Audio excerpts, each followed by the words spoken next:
देवरानी जेठानी की एक कमरे की सुहागरात। रणवीर और डिंपल कमरे में बिल्कुल अकेले थे। पूरा कमरा गुलाब के फूलों और कैंडल की लाइट्स की रोशनी से भरा हुआ था। तभी बिस्तर पर दुल्हन के जोड़े में बैठी डिंपल रोमांटिक अंदाज में कहती है, बाहों में चले आओ हमसे सनम, क्या पर्दा हो हमसे सनम, क्या पर्दा। तुमने बुलाया और हम चले आए। जान, पता है डिंपल डार्लिंग, इस रात के लिए मैंने कितना इंतजार किया है। फाइनली आज हमारी सुहागरात है। आज मैं तुम्हें दिखाऊंगा कि तुम्हारा रणवीर कितना रोमांटिक है। ऐसा कहकर रणवीर डिंपल का घूंघट उठाकर उसे गले से लगाकर जैसे ही उसके गाल पर किस करता है, तभी संजय जोर से चिल्लाकर उसे जगाता है। अबे ओ छोटे, उठ। अबे क्या अपने भाई का चीर हरण करके छोड़ेगा? भैया, आप तो क्या, मैं फिर से सुहागरात का सपना देख रहा था। हाँ मेरे इमरान हाशमी, अब चल सो जा। अभी हमारी शादी और सुहागरात में पूरे 2 दिन 12 घंटे बाकी हैं। चल अब सो जा, और अब तू 1 इंच भी मेरे पास मत आना। अपने भाई संजय की ये बात सुनकर रणवीर शर्म से पानी पानी होकर पिलो से मुंह ढककर सो जाता है। और 2 दिन बाद शादी का दिन आता है। कौशल्या और हरी बड़े ही धूमधाम से अपने दोनों बेटे संजय और रणवीर की बारात लेकर बैंक्वेट हॉल में आते हैं, जहां पूरी विधि विधान से डिंपल और जिया से दोनों भाइयों की शादी हो जाती है और बारात दुल्हन के साथ घर लौटती है। जिया बहू, डिंपल बहू, इस कलश को गिराकर गृह प्रवेश करो। जी माँ जी।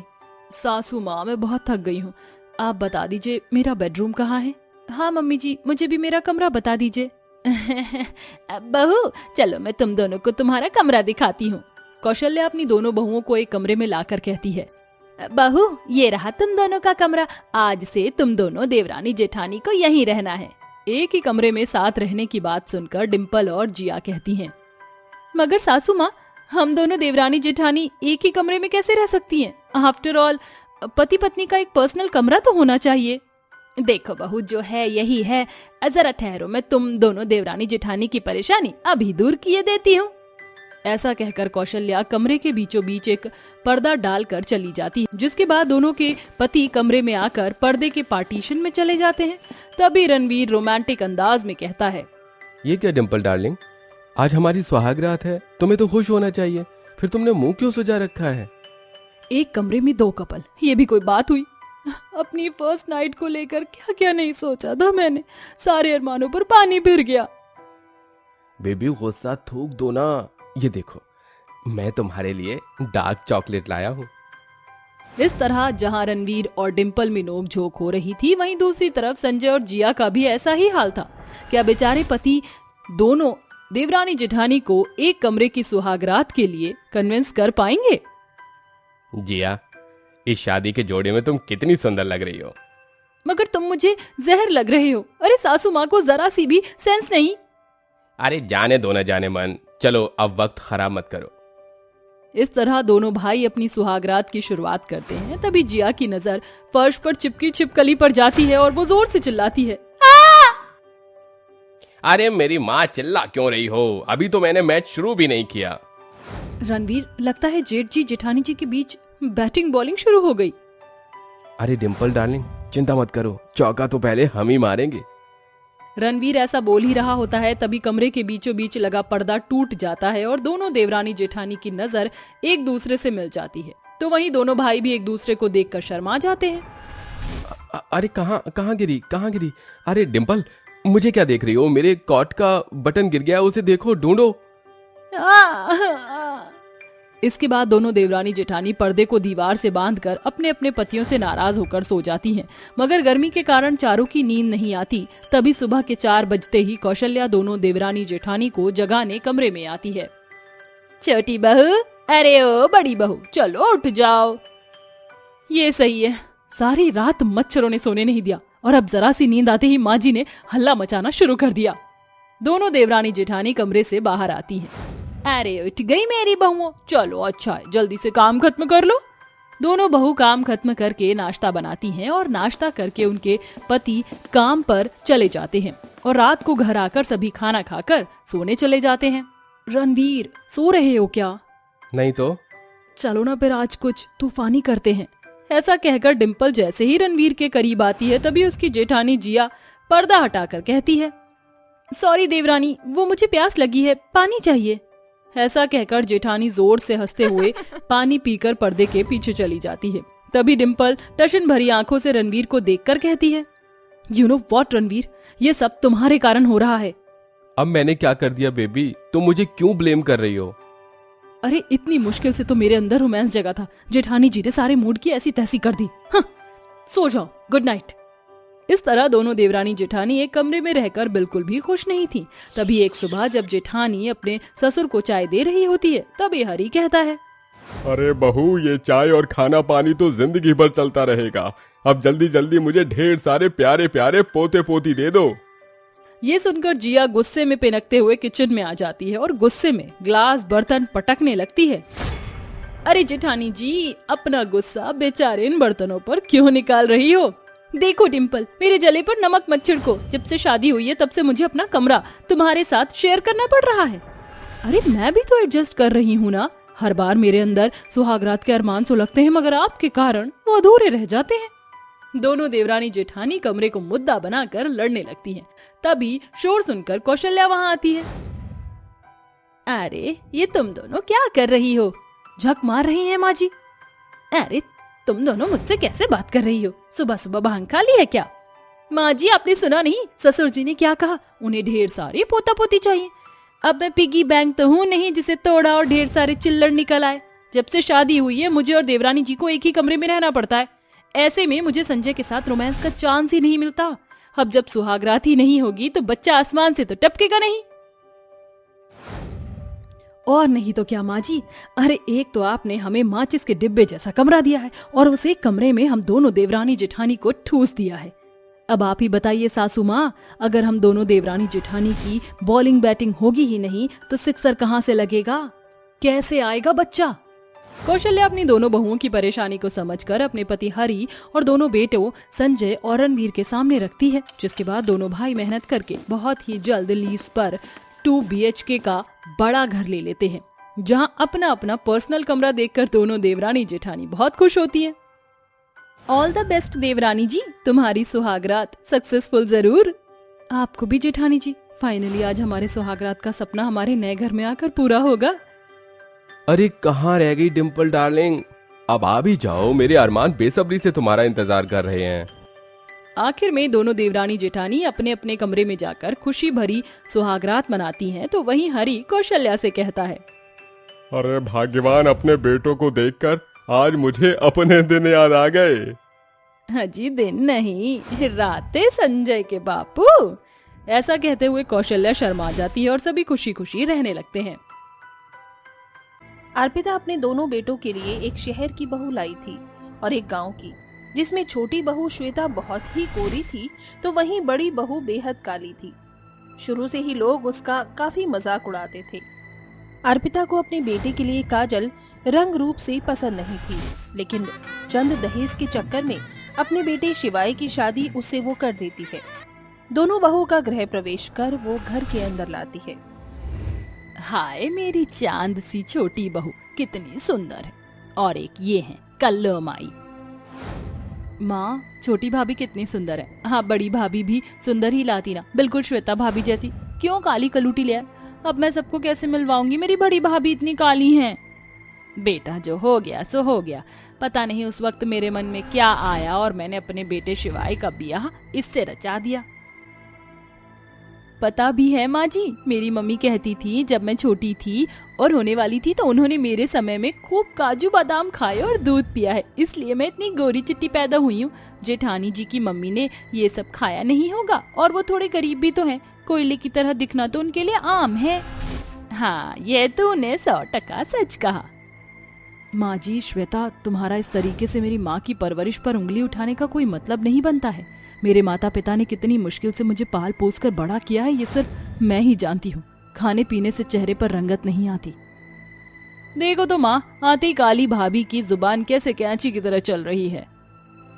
अरे माँ, क्यों इस बेचारी को कुछ कह रही हो? इतनी तो सुंदर और प्यारी है। हाँ, बस रंग थोड़ा गहरा है। वैसे भी बहुत समय हो गया है, अब हमें सो जाना चाहिए। आओ काजल। तभी सब अपने कमरे में चले जाते हैं। अगले दिन सुबह उठकर बड़ी बहू साफ सफाई करके पूजा पाठ कर देती है। जब वो अपनी सास के पैर छूती है तो उसकी देखा देखी गोरी बहू भी पैर छूती है। तो सास अर्पिता से कहती है, बहू तुम मेरे पैर मत छुओ, तुम तो मेरे गले लगा करो, मेरी बेटी जो हो। ए काली बहू, इधर आ, जा जाकर खाना बना, मेरे लिए दाल मखनी और चने का पराठा। छोटी बहू तू क्या खाएगी? दीदी मेरे लिए तो आप मैंगो शेक और दही भल्ले बना दीजिए, इतनी गर्मी हो रही है ना, मुझसे और कुछ ऑयली खाना नहीं खाया जाएगा। ठीक है माँ जी, मैं यही बना दूंगी। ये सुनकर बड़ी बहू रसोई में अकेली सबकी फरमाइश का खाना बनाती है। खाना बनाते बनाते उसे बहुत पसीने आते हैं और वो कहती है, हाय कितनी गर्मी हो रही है, ज्यादा आम का जूस बना लेती हूँ, सब पी लेंगे और मैं भी। एक तो रसोई भी ऐसी जगह है कि खाना बनाने की गर्मी से और भपका हो रहा है यहाँ। तभी वो सबके लिए खाना बना कर ली जाती है, जिसे खाकर सब खाने की तारीफ करते हैं। पर अर्पिता नहीं करती और कहती है, अरे तुम लोग तो खाने की ऐसी तारीफ कर रहे हो जैसे कभी मैंने इतना अच्छा खाना बनाया ही नहीं। छोटी बहू भी इतना ही अच्छा खाना बनाती है तो भी मेरा रिएक्शन यही होता, काली बिल्ली मुझे जूस दे। भाभी मुझे भी आम का जूस और चाहिए, मुझे पीना है, अच्छा बनाया है आपने, थोड़ी सी बर्फ डाल दो। मुझे भी। और मुझे भी दीदी, 2 बर्फ एक्स्ट्रा डालना। ये सुनकर सब आम का जूस मांगते हैं, जिसे काजल के लिए एक भी आम की जूस की बूंद नहीं बचती। सबके खाना खाने के बाद वो डाइनिंग टेबल और रसोई साफ करती है और अंत में खाना खाती है। बहुत गर्मी लग रही है, मुझे कुछ ठंडा चाहिए। गांव में तो मैं दही या लस्सी से रोटी खाती थी, तब जाकर मेरा पेट भरता था, या तो जूस भी नहीं रखा। ये कहकर काजल रूखा सूखा खाना खा लेती है। वक्त गुजरता है। अर्पिता अपनी बड़ी बहू को हमेशा कालीपन का ताना दिया करती थी और हमेशा उसे घर का सारा काम करवाती थी। उसे एक पल के लिए चैन से बैठने नहीं देती थी। वहीं दूसरी ओर अर्पिता अपनी छोटी बहू का खास ख्याल रखती थी। उससे घर का कोई काम नहीं करवाती थी। पड़ोसियों के आगे उसकी तारीफ करती थी। ज्यादा गर्मी लगने से एक दिन श्वेता परेशान होकर कहती है, माँ जी मुझसे और गर्मी में नहीं रहा जाता, कब तक ठंडा पानी पीकर बर्फ को अपने चेहरे पर लगाकर मैं काम चलाऊं? मुझे अपने कमरे में एसी चाहिए और इसको थोड़ा रेनोवेट भी करवा दीजिए। अरे मेरी बहू को गर्मी लग रही है, तेरी ससुराल में पहली गर्मी है, चिंता मत कर। ठीक है, मैं एसी लगवा देती हूँ और इसमें 1 हफ्ता लगेगा। हाँ, जब तक तू काजल बहू के कमरे में रह ले। क्यों काजल बहू? और तू जब तक बाहर टीन वाले कमरे में रह ले, तुझे तो एसी की जरूरत नहीं है, वैसे भी तो तू गाँव से आई है। हाँ माँ जी, पर बाहर बहुत गर्मी है, मैं टीन के कमरे में कैसे रहूंगी, वहाँ कोई पंखा वंखा भी नहीं है। मेरी भी तो ससुराल में पहली गर्मी है। तो क्या हुआ, टेबल फैन ले जा, रात को घर में सो जाना। शिवाय तो बाहर रहता है, बची तू तो इतना एडजस्ट नहीं कर सकती, वैसे भी काली ही है, कौन सी गल जाएगी टीन के कमरे में। बड़ा ही ससुराल में अपनी पहली गर्मी मनाने वाली। ठीक है माँ जी। अगले दिन से ही अर्पिता अपनी गोरी बहू के लिए उसके कमरे को रेनोवेट कर देती है। वहीं दूसरी ओर भरी दोपहरी में काजल परेशान होती है और अपने पल्लू से हवा करते हुए कहती है, बाप रे बाप, बहुत गर्मी हो रही है। ऐसा करती हूँ, चद्दर को गीली करके ओढ़ लेती हूँ, थोड़ी राहत मिलेगी, वरना ये टिन तो गर्मी से तप गई है। काजल गर्मी से बचने के लिए ऐसे ही करती है। शाम को शिवाय आ जाता है तो वो उसी घर के सोफे पर सोता है, पर अर्पिता रात में उसे वहां सोने नहीं देती। दिन में काजल को गर्मी परेशान करती है और रात को मच्छर, जिससे उसके हाथ पैर चेहरे पर बहुत सारे मच्छर काट लेते हैं। उसकी शक्ल देखकर देवरानी हंसती है। दीदी ये कैसी आपने बंदरिया जैसी शक्ल बना ली? अरे रात में टिन में बहुत मच्छरों ने काटा है। ओह, थोड़े दिन की बात है, फिर मैं अपने कमरे में चली जाऊंगी। ऐसे ही हफ्ता भर काजल टीन के कमरे में अकेली तपती है। गर्मी कम करने के लिए वो बर्फ लेती है तो अर्पिता उसे डांटती है। ओहो कलूटन, सारी बर्फ तू ही ले जाएगी क्या? हमें भी गर्मी लगती है, रख इसे। नहीं माँ जी, मैंने तो इतने दिन से आज ली है। हो गया तेरा, मुझे तेरी और बकवास नहीं सुननी, जाकर नींबू पानी बना, गर्मी लग रही है। अर्पिता की बात सुनकर काजल रसोई में नींबू पानी बनाती है और रोते हुए कहती है, सोचा था ससुराल में पहली गर्मी में बहुत अच्छे से रहूंगी, पर नहीं, यहाँ तो बस माँ जी को देवरानी की हालत दिखाई देती है, मेरी नहीं। वक्त गुजरता है। गोरी बहू अपने एसी वाले कमरे में रहने लगती है और काजल वापस अपने कमरे में आ जाती है। घर का सारा काम करने के बाद वो 2 मिनट के लिए एसी वाले कमरे में बैठ जाती थी तो सास, ननंद, देवरानी उसे बहुत सुनाया करते थे। एक शाम गर्मी की वजह से अर्पिता की तबीयत बहुत खराब हो जाती है। वो उल्टी कर देती है। ऐसे में वो अपनी चहेती बहू श्वेता को बुलाती है, मगर वो कहती है, ना ना ना ना ना ना माँ जी, मुझे मत बुलाइए। ना तो मुझसे ये उल्टी देखी जा रही है, ना बर्दाश्त हो रहा है। मैं आपकी कोई मदद नहीं करूंगी, आप बड़ी दीदी को ही बुला लीजिए। मेरे बस की बात नहीं है ये सब करना। श्वेता बहू, मैंने तेरे लिए इतना कुछ किया, कम से कम मुझे उठाकर पानी तो पिला दे। नहीं माँ जी, छी छी छी छी छी छी। माँ जी ये लीजिए, पानी पीजिए। तभी बड़ी बहू आकर अर्पिता को संभालती है, वहाँ की उल्टी साफ करती है, फिर उसे खुद डॉक्टर के पास ले जाती है, जहाँ डॉक्टर डिहाइड्रेशन की दवाई और पानी पीने की सलाह देता है। घर आकर अर्पिता श्वेता से कहती है, छोटी बहू, मैंने तेरे लिए कितना कुछ किया, तेरे कमरे में एसी लगवाई, तुझे घर का एक काम नहीं करने दिया और तूने मेरी परवाह नहीं की। जबकि काजल बहू, मुझे माफ कर दे, मैंने तेरे साथ बहुत बुरा किया, यहाँ तक कि तू टिन के कमरे में रही, तेरे साथ इतना बुरा बर्ताव किया। माँ जी मुझे माफ कर दीजिए, अब से मैं भी घर के सारे काम करूंगी। माँ जी आप ख्याल रखिए, और मुझे आपकी किसी भी बात का बुरा नहीं लगा, तो माफी किस बात की। इस तरह सब खुशी खुशी रहने लगते हैं और श्वेता घर के कामों में काजल का हाथ बटाती है। साथ ही काजल के कमरे में भी एसी लग जाता है।